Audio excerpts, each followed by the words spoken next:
ایک تو آنکھ بنی ہوئی ہے، ٹھیک ہے، سنگل آنکھ بنی ہوئی، پرندہ دکھایا گیا جس کے ایک ہاتھ میں تیر ہے، ایک ہاتھ میں گندم ہے۔ ڈاکٹر اسرار احمد رحمۃ اللہ علیہ انہوں نے اس کو بتایا تھا کہ ایک ہاتھ میں آگ ہوگی، ایک ہاتھ میں پانی ہوگا۔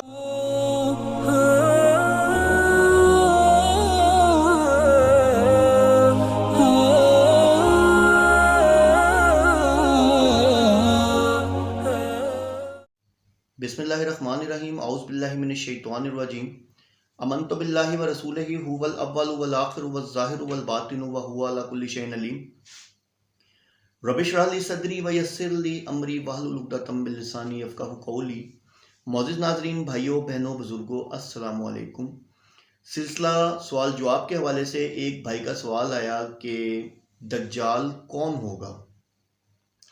ویسے اس پہ میری بہت ساری ویڈیوز اویلیبل ہیں، شارٹس بھی اویلیبل ہیں، لیکن لازمی سی بات ہے، سوال ہوا ہے تو اس کا جواب دینا میرا فرض ہے، تو میں ضرور بھائی کو بتاؤں گا اس کے بارے میں۔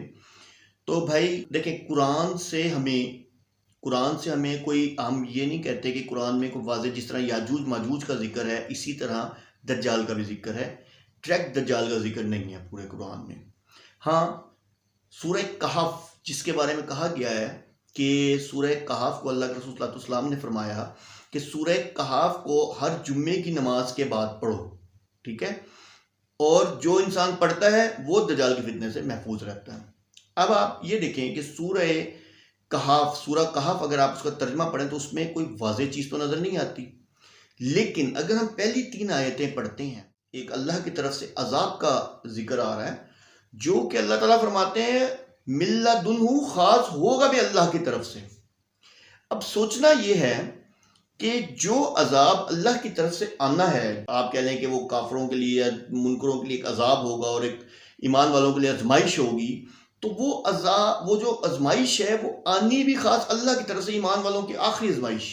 یہ بات بھی میری اپنی کوئی ذاتی رائے نہیں ہے، اللہ تعالیٰ جنت میں جگہ دے، ڈاکٹر اسرار احمد رحمۃ اللہ علیہ انہوں نے اس کو بتایا تھا کہ یہ جو سورہ کہف کے اندر ہے، تو یہ جو یعنی کہ یہ جو پہلی 3 لائن ہے، تو یہ ان کا جو ترجمہ ہے وہ یہ ہے، اور یہ جو آزمائش کے ذکر آ رہا ہے، جس چیز سے ڈرایا جا رہا ہے، ٹھیک ہے، جس چیز سے ڈرایا جا رہا ہے، جو خاص ایک آنے والا ہے معاملہ، تو وہ یہ دجال کے حوالے سے۔ اب ہم آ جاتے ہیں احادیث کی طرف، ٹھیک ہے۔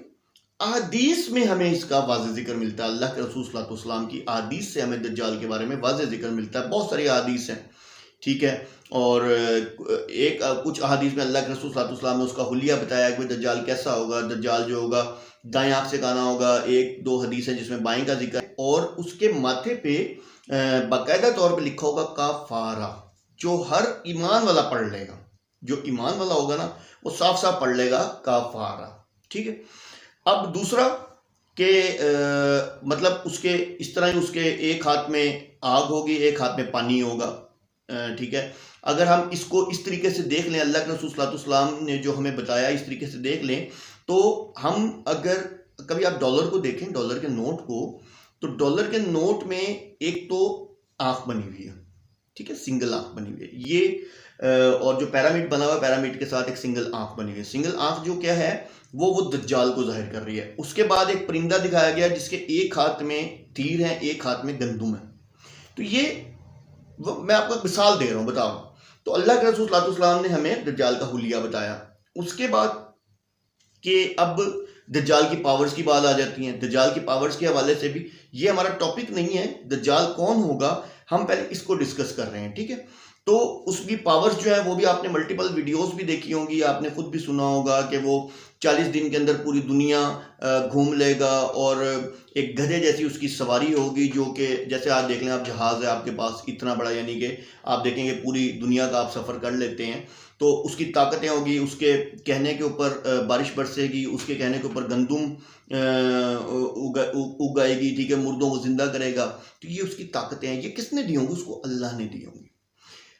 اب دجال کے حوالے سے جو مین بات، جو یعنی کہ سمجھنے والی بات ہے، جو یعنی کہ دجال کون ہوگا، آپ نے دیکھا کئی روایتوں میں دجال کو مسیح دجال کہا گیا، مسیح دجال۔ یعنی کہ اس بات کو سمجھیں کہ سب سے پہلے جب دجال آئے گا تو وہ کس بھیس میں آئے گا؟ وہ حضرت عیسیٰ علیہ السلام کے بھیس میں آئے گا. یعنی کہ ہمارا عقیدہ بھی یہی ہے، ہم یہ جانتے ہیں کہ حضرت عیسیٰ علیہ السلام زندہ اٹھا لیے گئے تھے اور انہوں نے دوبارہ واپس آنا ہے. ٹھیک ہے، تو وہ مسیح دجال کے روپ میں آئے گا. ٹھیک ہے، خدائی کا دعویٰ بعد میں کرے گا. تو دجال کون ہوگا؟ اس کی سب سے بڑی جو شناخت ہے وہ یہ ہے کہ وہ مسیح دجال کہلائے گا، اپنے آپ کو مسیح کہلائے گا. دجال بیسیکلی لفظ جو دجل سے نکلا ہے، دجل مطلب دھوکہ، فراڈ، فریب. ٹھیک ہے، تو کیا ہے کہ وہ بیسیکلی اپنے آپ کو مسیح کہلائے گا، حضرت عیسیٰ علیہ السلام کہے گا. ہم مسلمانوں کو بہکانے کے لیے وہ اپنے آپ کو حضرت عیسیٰ علیہ السلام شو کرے گا. ٹھیک ہے، اس کے بعد جب لوگ اس کی طرف مائل ہونے لگ جائیں گے وہ خود کو خدا کا دعویٰ کر دے گا. اور دیکھیں کہ ایک سمپل سی بات ہے کہ ہم نے تو یہ پڑھا ہو حضرت عیسیٰ علیہ السلام آئیں گے. جب حضرت عیسیٰ علیہ السلام آئیں گے، اللہ نے حضرت عیسیٰ علیہ السلام کو بہت سارے معجزات دیے تھے. ٹھیک ہے، تو وہ حضرت عیسیٰ علیہ السلام بن کے آئے گا. اور اس لیے تو میں کہہ رہا ہوں کہ یہ بہت بڑی آزمائش ہے. اور دیکھیں ہو سکتا ہے، کیونکہ دیکھیں اس پہ ملٹیپل احادیث ہیں. اگر آپ احادیث سنیں دجال کے حوالے سے تو آپ کو حدیث میں یہ بھی ملے گا کہ ایک صحابی تھے تمیم داری، وہ بہت لمبے سفر پہ گئے تو ایک جزیرے کے اندر چلے گئے، تو ایسے اندر گئے. سنی بھی ہوگی آپ نے حدیث، تو میں مختصر اس کا ذکر کر رہا ہوں. تو اسی طریقے سے وہ آگے گئے تو یہ دیکھا انہوں نے بہت لمبا شخص جو ہے وہ دیو ہیکل سا، تو اور وہ انسانی جیسی اس کی شکل ہے لیکن لمبا قد ہے، اس کو زنجیروں میں جکڑا ہوا ہے. تو وہ کچھ سوالات پوچھتا ہے ان سے کہ بھئی نہر تبریا کا پانی سوکھ گیا ہے. ٹھیک ہے، اور اس طریقے سے نا مطلب نبی پاک صلی اللہ علیہ وسلم کی پیدائش ہو گئی ہے، اور یہ سارا کچھ کرتے ہوئے نا تو پھر وہ آ کے نبی پاک صلی اللہ علیہ وسلم کو بتاتے ہیں. واقعہ آپ نے سنا ہوگا.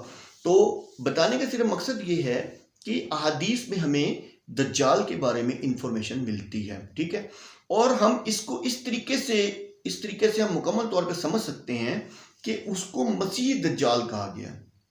یعنی کہ حضرت عیسیٰ علیہ السلام کو بھی مسیح کہا جاتا تھا. حضرت عیسیٰ علیہ السلام کو اٹھا لیا گیا. ٹھیک ہے، کیونکہ یہودی ان کو ماننا چاہتے تھے، اللہ تعالیٰ نے ان کو اٹھا لیا. تو پھر کیا ہوا کہ اب عقیدہ تو یہ ہے نا کہ حضرت عیسیٰ علیہ السلام، ہمارا عقیدہ ہے حضرت عیسیٰ علیہ السلام واپس آئیں گے. ٹھیک ہے، اللہ تعالیٰ حضرت عیسیٰ علیہ السلام کو دوبارہ اتاریں گے اور وہی دجال کا خاتمہ کریں گے. تو وہ حضرت عیسیٰ علیہ السلام کا روپ دھار کر آئے گا، یعنی کہ لوگوں کو سب سے پہلے یہ کہے گا میں عیسیٰ ہوں. ٹھیک ہے، تو لازمی سی بات ہے کرسچنز یہ سارے سب ان پہ بلیو کریں گے، اس پہ بلیو کریں گے، اس کو اپنا مسیحا کہیں گے. یہودیوں کا وہ دجال ہے. ٹھیک ہے، کیونکہ وہ اس ٹائم مسیحا مانتے تھے. جب اللہ نے دے دیا تو نعوذ باللہ انہوں نے حضرت عیسیٰ علیہ السلام پہ الزام لگا دیا. ایون کہ ان پہ اتنے گھٹیا الزام لگائے کہ میں آپ کو اپنے منہ سے بیان نہیں کر سکتا. تو وہ اب جو مسیحا ہے وہ اس مسیحا کو، اچھا پھر اس کے بعد حضرت محمد صلی اللہ علیہ وسلم کو انہوں نے، اللہ نے جب اللہ کے رسول صلی اللہ علیہ وسلم نے حضرت محمد صلی اللہ علیہ وسلم کو اللہ نے بھیجا تو تب بھی انہوں نے ان کا انکار کیا. ٹھیک ہے، انہوں نے کہا کہ نہیں جی نہیں، یہ تو ہو ہی نہیں سکتے، تو بنی اسرائیل میں سے اتر آیا، بنو اسماعیل میں سے، یہ تو بنی اسماعیل میں سے اتر آیا، تو یہ نبی ہم نہیں مانتے، جبکہ وہ جانتے تھے یہ نبی ہے. تو کہنے کا مطلب یہ ہے کہ انہوں نے ہر وقت نافرمانی خودسری کی. تو اب ان کے ذہن میں یہ ہے کہ یہ جو اب مسیح آئے گا، یہ جو ہوگا، یہ مسیح جو اترے گا وہ دجال جو ہوگا، یعنی کہ ہمارا مسیح ہوگا. اب وہ آگے جب دعویٰ کرے گا ڈیفینیٹلی وہ اس کی پیروکار بن جائیں گے کہ بھائی مسیح دجال، تو اس کا مطلب یہی ہے. تو پیارے بھائی ذرا اس کو تفصیل سے ہم نے ڈسکس کر لیا. ٹھیک ہے، دجال کون ہوگا یہ بھی بتا دیا، اور آپ کو دجال کی سب سے بڑی نشانی یہ بتائی کہ سب سے پہلے آ کے وہ نبوت کا دعویٰ کرے گا. نبوت کا دعویٰ کیسے کرے گا؟ حضرت عیسیٰ کی شکل میں آئے گا. حضرت عیسیٰ کہے گا خود کو، اپنے آپ کو. ٹھیک ہے، مسیح کہے گا اپنے آپ کو. ٹھیک ہے، اس کے بعد وہ خدائی کا دعویٰ کر دے گا. اور میرا ایک فہم ہے کہ یہ شیطان کا کیونکہ آخری بار ہوگا، اللہ تعالیٰ نے اس کو پاورز دی ہوں گی، تو ہو سکتا ہے عزازیل جو ابلیس کا اصل نام ہے، ٹھیک ہے، جو جن ہے عزازیل، اور وہ اپنی فوج کے ساتھ، جنات کی فوج کے ساتھ آ جائے اور شیاطین کی فوج کے ساتھ آ جائے اور لوگوں کو گمراہ کرے اور مردوں کو زندہ کرے. اور کیونکہ اللہ کی طرف سے اس کو پاورز ہوں گی تو یہ بہت بڑا امتحان ہے. تو ہر نبی نے اپنی امت کو دجال کے فتنے سے بچنے کے حوالے سے اللہ کی پناہ مانگنے کو کہا ہے. ٹھیک ہے، تو آپ بھی اللہ سے پناہ مانگے دجال کے فتنے سے بچنے کے لیے. اللہ عز و جل آپ سب کو دین میں استقامت دے. وآخر دعوانا ان الحمدللہ رب العالمین.